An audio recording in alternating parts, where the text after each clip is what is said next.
Views welcome to DJMS Tamil channel. Mahanadi சீரியலுக்கான upcoming எபிசோட்ல கங்காவை பார்த்த குமரன் இன்னைக்கு விஜய் நம்ம கடைக்கு வந்திருந்தா தெரியுமா, எனக்கு ரொம்ப சந்தோஷமா இருந்தது. அவ்வளோ பெரிய ஆளு நம்ம கடைக்கு வந்திருக்காரே அப்படின்னு சொல்லிட்டு நினைக்கும் போது அப்படின்னு சொல்றதை கேட்ட கங்கா முறைக்க ஆரம்பிக்கிறாங்க குமரனை பார்த்து. இப்படி வெளி தோற்றத்தை பார்த்து யாரையும் மதிப்பிடாதீங்க, மனுஷனோட மதிப்பு உள் தோற்றத்துல தான் இருக்கு அப்படின்னு கங்காவும் சொல்ல. இப்படி பார்த்தா இந்த விஜய் எல்லாம் தேரவே மாட்டாரு, என்னைக்காவது நம்மள ஒரு பார்வை பார்த்து ஒரு மதிப்பா பேசியிருக்காரா அப்படின்னு சொல்லிட்டு கங்காவும் பேச ஆரம்பிக்கிறாங்க. கங்கா ஃபர்ஸ்ட் அவர் அப்படி இருந்திருப்பாரு, இப்ப மாறி இருந்திருக்கலாம்ல, எல்லா டைம்லும் எல்லாரும் ஒரே மாதிரியா இருப்பாங்க அப்படின்னு சொல்லிட்டு குமரன் சொல்ல, இன்னைக்கு அவர் என்கிட்ட நல்லா தானே பேசினாரு அப்படின்னு குமரன் சொல்றதை கேட்டா கங்கா வெளுத்ததெல்லாம் பாலுன்னு நினைச்சிட்டு இருக்காதீங்க. அதனால அவருக்கு என்ன காரியம் ஆக வேண்டியது இருக்கு, அவருக்கு இல்லாத ஆள் பலமா பணபலமா பாருங்க. இப்ப சொல்ற கேட்டுக்கோங்க, அந்த காவேரி புருஷனை விட இந்த கங்கா புருஷனுக்கு தான் மதிப்பு அதிகம்.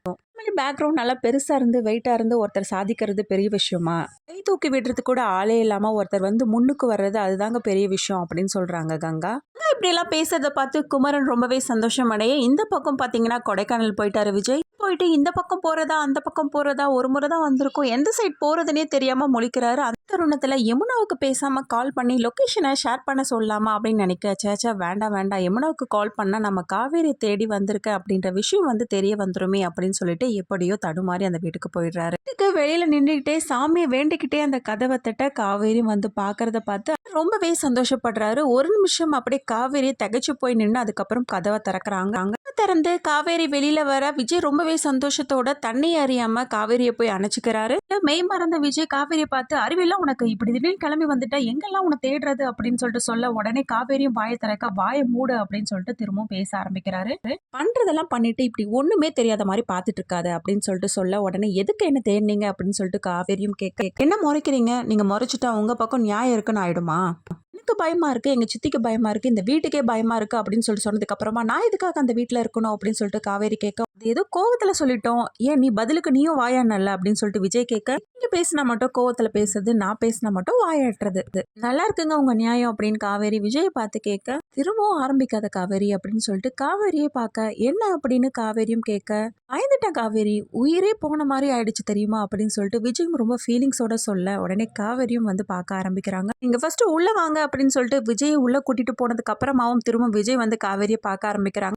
இப்படி திரும்பவும் பாக்குறீங்க அப்படின்னு சொல்லிட்டு கேட்க, என்ன சொன்ன, இதுக்கு தேடினீங்க தானே கேட்டேன், நீ பாட்டு இப்படி சொல்லாம கொள்ளாம கிளம்பி வந்துட்டா தேட மாட்டாங்களா பின்ன அப்படின்னு சொல்லிட்டு கேட்க, உடனே காவேரியும் சொல்றாங்க, இல்லையே நான் சொல்லாமலாம் வரலையே, எழுதி வச்சுட்டு தானே வந்தேன் அப்படின்னு சொல்லிட்டு காவேரியும் தொடங்க, பாட்டு எழுதி புக்கு கீழே வச்சுட்டு வந்தா எனக்கு எப்படி ஸ்ட்ரைக் ஆகும் அப்படின்னு சொல்லிட்டு விஜய் கேட்க, பார்வையில படுற மாதிரி தாங்க நான் வச்சுட்டு வந்தேன் அப்படின்னு சொல்லிட்டு காவேரியும் சொல்ல, இல்ல எழுந்தனோடனே உன் லெட்டர் தான் எனக்கு கண்ணுக்கு தெரியும்னு நினைக்கிறியா, நீ பாட்டுன்னு எழுதி வச்சுட்டு என்ன பண்ற, கொடைக்கானல் வந்து அழகா சில் பண்ணி ஜாலியா இருக்க, எல்லாம் ஒன்றும் இல்லைங்க, அங்கிருந்து கிளம்பின வேகத்துல எங்க போறதுன்னே எனக்கு தெரியல, டக்குன்னு கொடைக்கானல் பஸ் வந்துச்சு, எனக்கு இருக்க ஒரே இடம் இங்க தான், அதனாலதான் கிளம்பி வந்துட்டேன் அப்படின்னு சொல்லிட்டு காவேரியும் பதில் சொல்ல, எனக்கு எவ்வளோ டெக்னாலஜி வளர்ந்துருச்சு, ஒரு வாட்ஸ்அப்போ இல்ல ஒரு ஏதாவது ஒரு மெசேஜோ நீ எழுதிருந்தியா, அதுல கொடைக்கானல் தான் போறேன்னு சொல்லிட்டு எழுதிருந்தியா, அப்படிலாம் ஒன்றும் இல்லைல்ல, என்ன இருப்பியோ இல்லையோ இதுதான் என்னோட ஃபைனல் ஹோப்பா இருந்தது தெரியுமா, வரைக்கும் நான் கடவுளை கூட கும்பிட்டதே கிடையாது, ஆனா இன்னைக்கு நான் கதவை தட்டும் போது சாமியை கும்பிட்டுட்டு தான் நான் கதவை தட்டினேன், நீ இருக்கணும் கடவுளே அப்படின்னு சொல்லிட்டு ரொம்ப ஃபீலிங்ஸோட சொல்ல ஆரம்பிக்கிறாரு.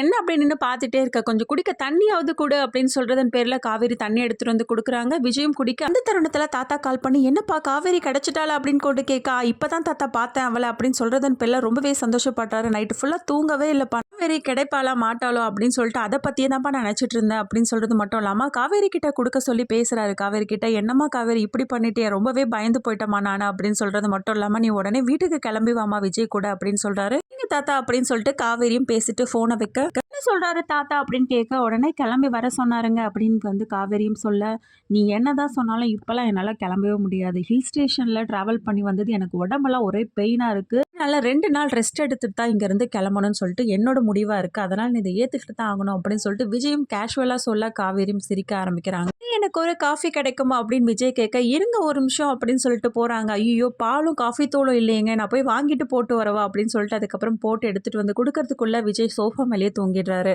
டயர்டா இருக்காரு போல, எழுப்பலாமா வேணாமா அப்படின்னு நினைச்சிட்டு சரி எழுப்பி காஃபி குடிக்க வச்சு அதுக்கப்புறம் ரூம்ல தூங்க சொல்லிடலாம் அப்படின்னு சொல்லிட்டு விஜய் எழுப்புறாங்க.